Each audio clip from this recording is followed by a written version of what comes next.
it was really 2000 that or 99 that started what became Clarus Systems. So we're going on 20 years of making payroll.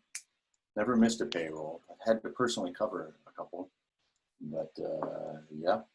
Wow. When you say you never missed a payroll, as an entrepreneur, you've never missed paying your employees. Is that what you meant? Right. Wow.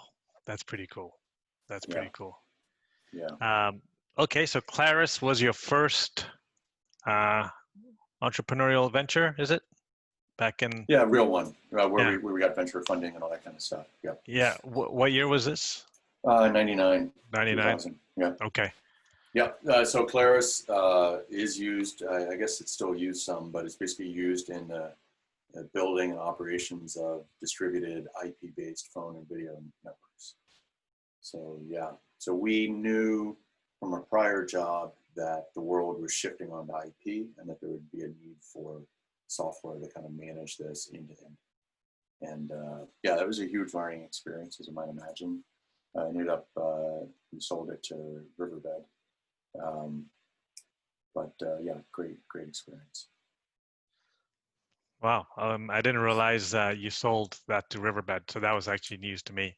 Yeah. So that was your first, first entrepreneurial gig. So, because I'm going to lose track here. And then after that, so Clarus, how many years did you do Clarus for? It all fades, but probably 4. 5. And how many people did you end up, how big did it get in terms of probably employees? 80 people in that range. Yeah. And then I was introduced to a couple folks who were starting a company around open storage, not dissimilar from what I'm doing now, but many years ago, 2007 timeframe. And maybe I met him in 2006, Alex and Dimitri. And actually they were starting it as a desktop distribution, but they had as their first big user Stanford. And we went and met Joe Little, which is literally providing systems to comp sci, physics, and some of those groups. So within Stanford, so it's actually a known sort of spot where cool stuff happens. But anyway, and they were using it as basically a better, open, faster, cheaper net app.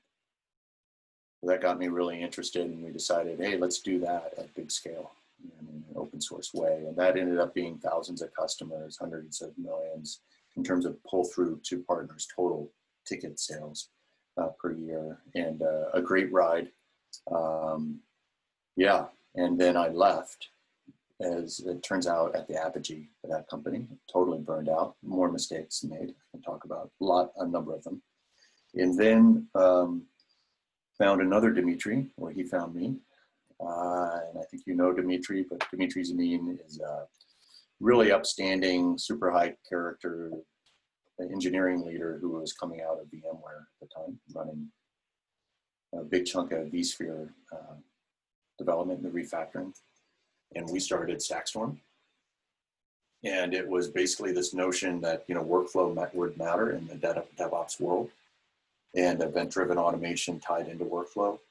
And it's now a Linux Foundation project, but we sold it very quickly to Brocade.